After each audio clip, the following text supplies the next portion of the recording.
Assalamualaikum warahmatullahi wabarakatuh. Halo teman-teman, di video kali ini saya mau membahas tentang key statistik yang ada di aplikasi Stockbit.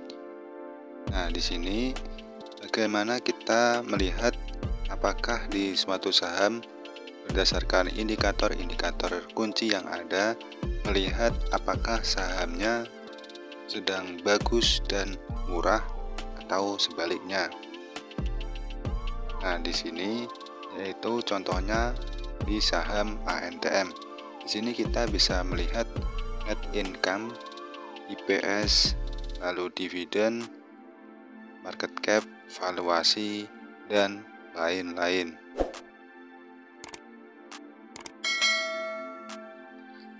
Nah, untuk cara melihat statistik di aplikasi Stockbit ini yaitu kita lihat di menu sahamnya dulu. Kita cari sahamnya. Kita bisa mencari sahamnya di menu search atau menu pencarian, lalu diklik di saham yang dicari ataupun saham yang sudah ada di dalam watchlist teman-teman. Contoh di sini saya mau melihat key statistiknya saham ANTM. Nah, setelah sini kita klik di menu key statis. Di sini tampilannya di key stats atau key statistik. Nah, di tampilannya seperti ini, muncul net income dan periode, tahun dan kuartalnya. Di sini cara membacanya yaitu dari tahun 2003 misal, yaitu dari atas Q1 ke bawah, lalu lanjut ke 2024 Q1 ke bawah hingga Q4, terus hingga 2025 Q1, Q2 dan seterusnya. Nah, dilihat secara kuartalan di sini cukup bagus, dimana dari 2023, 2024 dan 2025.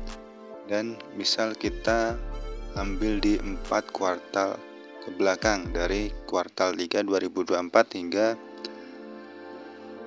kuartal 1 dan kuartal 2 2025. Nah, di sini terus bertumbuh net income-nya, ataupun secara kuartal 2 di tahun-tahun ke belakang, di sini juga bertumbuh. Di sini kita juga bisa melihat IPS-nya atau earning per share.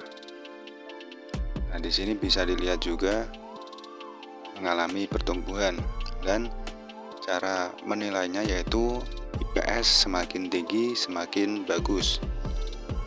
Net income begitu pula, semakin tinggi semakin bagus.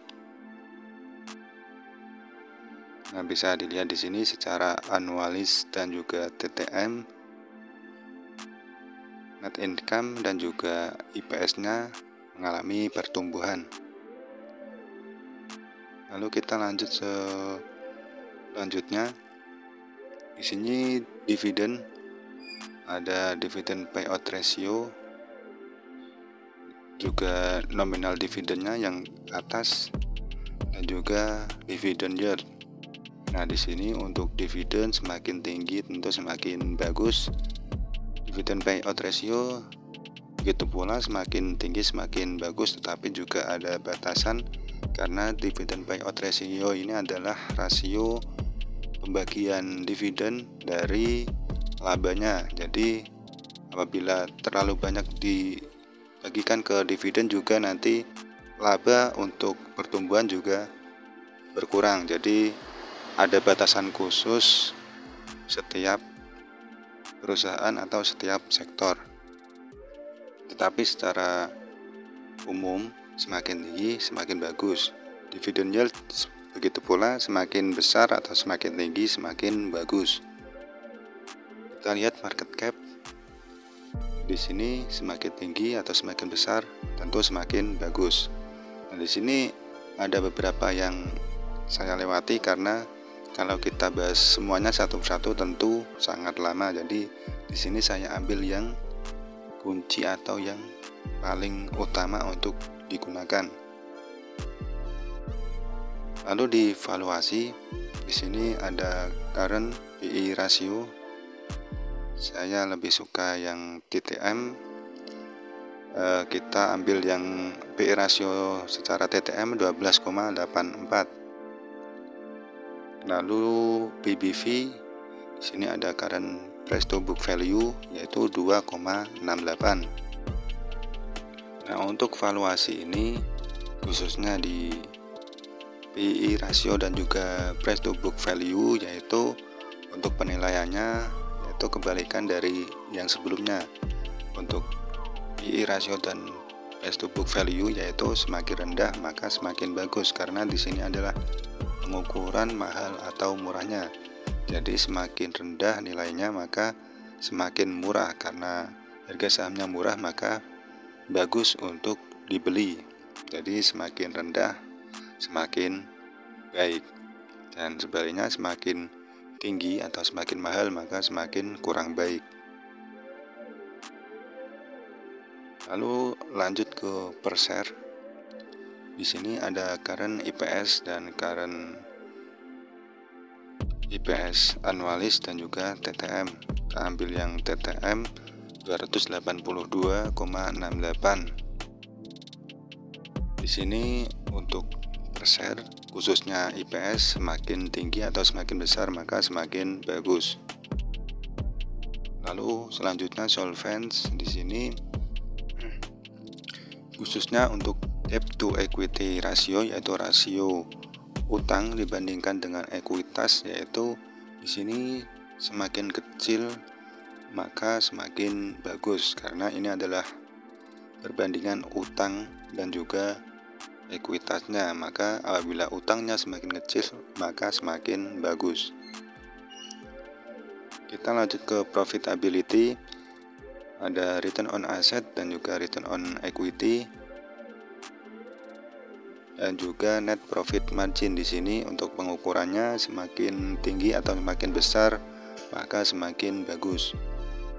Lalu ada dividen lagi. Di sini ada dividen. Seperti tadi, semakin besar maka semakin bagus. Tapi ada ketentuan juga di catatan di dividend payout ratio. Di sini juga bisa melihat dividend history atau riwayat dari dividen. Di sini dari 2019, 2020, 2021, 2022, 2023 dan 2024 rutin membagikan dividen, yaitu di sekitar bulan Mei atau Juni. Lalu kita ke income statement. Kita lihat revenue dan juga net income. Penilaiannya semakin tinggi atau semakin besar semakin bagus. Lalu kita lihat balance sheet. Di sini kita lihat total aset. Tentu semakin besar atau semakin tinggi semakin bagus. Total equity juga demikian, semakin besar semakin bagus. Kecuali di total debt atau net debt, tentu apabila lebih kecil maka semakin bagus. Di sini kita lihat cash flow statement. Kita lihat yang inti yaitu di cash from operation. Cash from operation kita lihat positif dan semakin besar juga lebih bagus. Begitu pula free cash flow diusahakan positif dan semakin besar atau semakin tinggi tentu juga bagus. Di sini ada growth, pertumbuhan secara tahunan. Tentu apabila di sini pertumbuhannya semakin tinggi maka semakin bagus, karena ini adalah revenue, net income, EPS terkait dengan pendapatan dan juga labanya. Lalu ada price performance atau performa harga. Nah, begitu cara membaca dan juga cara penilaian dari indikator tersebut.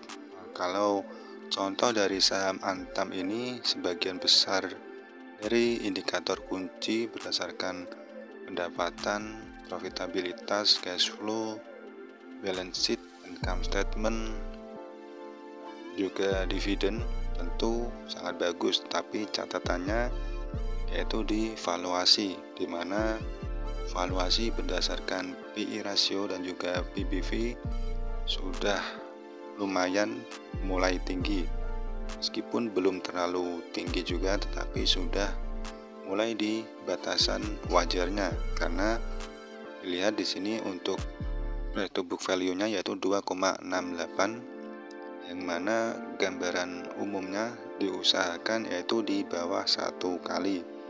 Dan untuk PI rasionya kalau secara TTM yaitu 12,84, dimana kalau pengukuran secara umumnya yaitu di bawah 10 kali. Tetapi kalau secara PI rasio annualis yaitu masih 9,29. Jadi ini menjadi catatan khusus, karena memang valuasi ini kalau diibaratkan di motor yaitu sebagai kopling atau remnya, yaitu untuk pengingat atau catatan dari suatu saham.